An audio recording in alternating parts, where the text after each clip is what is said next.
Hi, it's Chris Watkin here with the next ICG webinar where we're giving you bite-sized pieces of stuff that really helps you, the problems you have, the issues you have. And the first one we have today is how can great estate agents effectively cope with a large number of leads in this post-lockdown market? Today I'm joined by Bob Scarr from Callwell, Andy Solomon from Yomdel, Jamie Cook from iamsold, Bradley from SMS Speedway, Andrew Tyler from Reapit, and Stephen Brown. Welcome, everyone.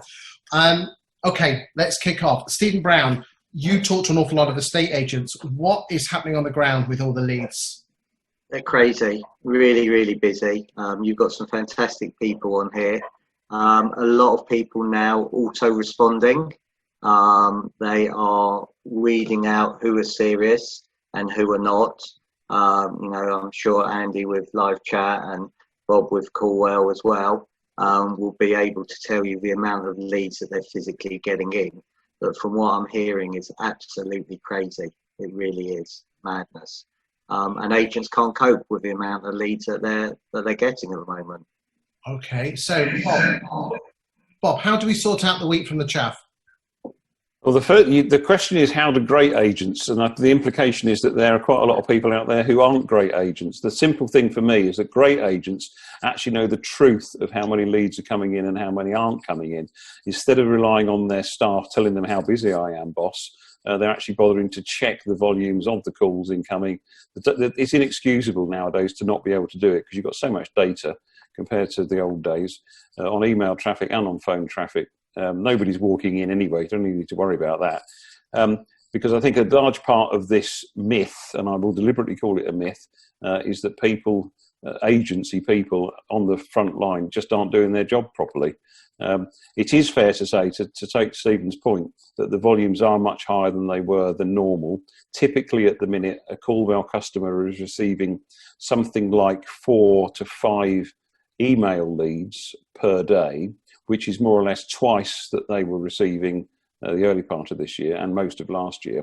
But let's just think about that for a second. That's only 4 or 5 a whole day. And 2 or 3 of that 4 or 5 will have come in overnight. So if you only got to deal with that first thing in the morning and you've only got 2 to 3 to come in during the day.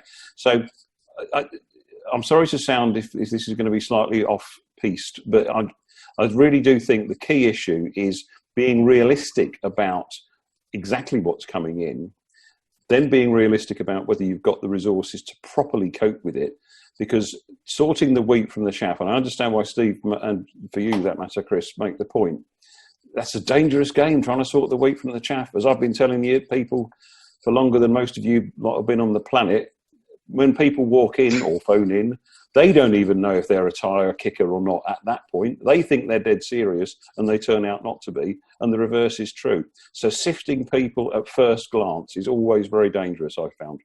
It's interesting, when I were a lad as an estate agent, this bloke walked in some scruffy stuff and he was selling a £750,000 house. And that was 20 years ago when £750,000 was a lot of money.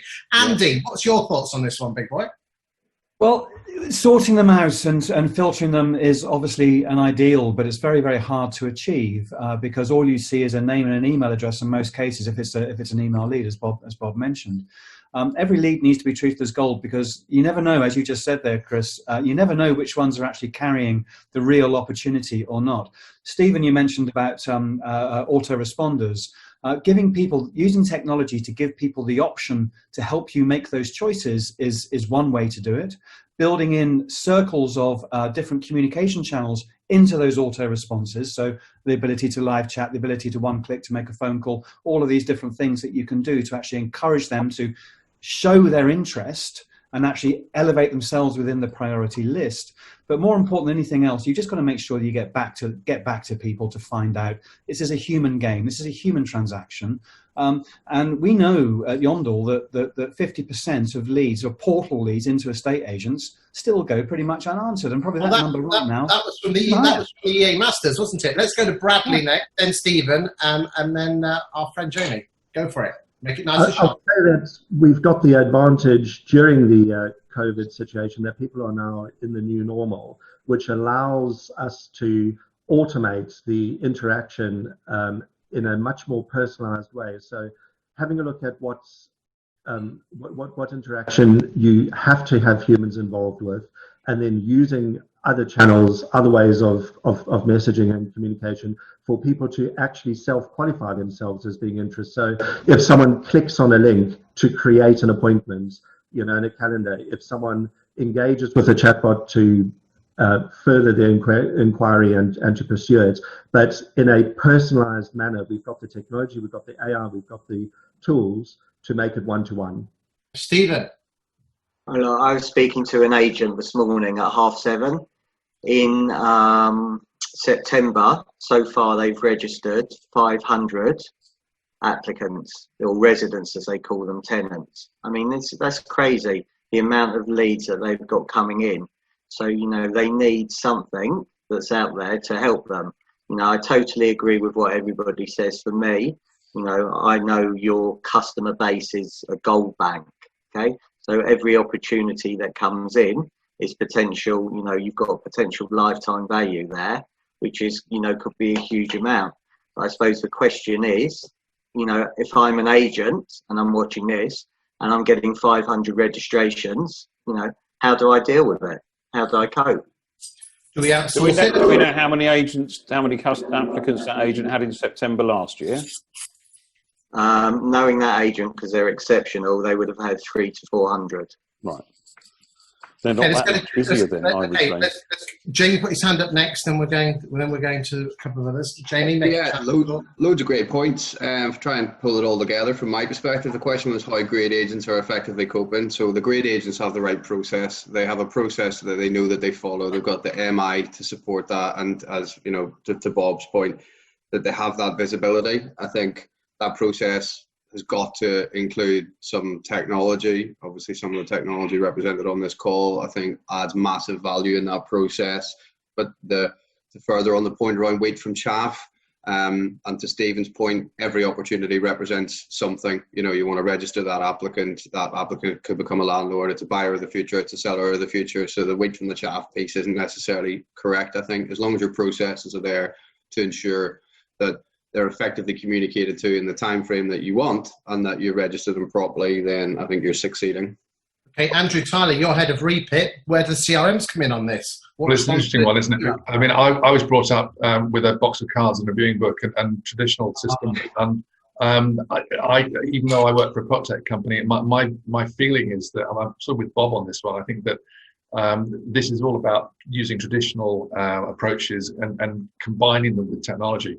So, I was talking to our client success team yesterday, and they're seeing agents be much more selective about who gets to view what. I mean, for example, one client is insisting that applicants visit a virtual tour before they actually view. But the training team, I spoke to them as well, and they're telling me they're seeing much more chain building going on. So that's intriguing that different types of filtering for different types of market. I think we need to be very careful here that if the message is only proceedable buyers, only cash buyers are buying stuff, then we could be losing the baby with the bathwater. So just the filtering process needs to be done very carefully. Okay, let's go to Andy last up, and please make it short and sweet. Of course, Chris. We've been talking here about from the perspective of the agent, but don't forget, we're actually dealing with customers and the consumer. And consumer expectations these days have changed beyond all comparison with anything that's gone before. And technology has enabled consumers in ways through lockdown in ways they never could do before. So it may well be they're thinking about how do we deal, but actually you've got to offer that wow, you've got to offer that real compelling reason for that customer to spend time with you as well. Part of that is going to be your speed of response. Part of that is your consistency of message.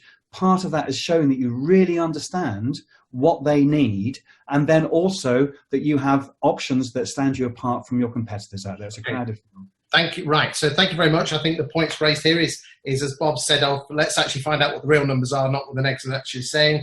This is a strange market, but we don't know what the wheat from the chaff is. So basically you've got to put your time and effort in to actually do it. Use technology smartly. There's some great technology with the ICG.